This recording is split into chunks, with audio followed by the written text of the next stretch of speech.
కురుక్షేత్రంలో అతి ముఖ్యమైన ఇంకొక ప్లేస్ ఇది బ్రహ్మ సరోవరం. ఇందాక మనం సరస్వతి అమ్మవారిని చూసాం కదా, అంతర్వాహిని అది శాపము. ఇక్కడ బ్రహ్మ సరోవరం. ఇక్కడ శ్రీకృష్ణుల వారు స్నానానికి వచ్చేవారు. ఇప్పుడు కూడా కొన్ని లక్షల మంది కార్తీక మాసంలో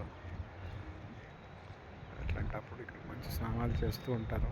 చాలా బాగా భాగవతం, భారతం కథలన్నీ కూడా చక్కగా శిల్పాలు చెక్కారు పైన. అది అక్కడ అది అది అలా ప్రతిదీ ఒక శిల్పంలాగా చెక్కి దాన్ని చక్కగా పైన అతక పెట్టారు. మనం తిరుగుతూ ఆల్మోస్ట్ 3-3.5 కిలోమీటర్లు మేము తిరుగుతున్నాం ఇప్పుడు.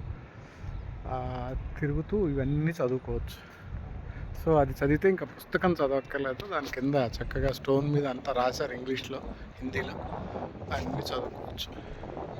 గ్రహణం పడితే కూడా ఇక్కడ వచ్చి గ్రహణ స్నానం కృష్ణుడు చేశాడని ఇక్కడ మనుషులు కూడా చేస్తారట.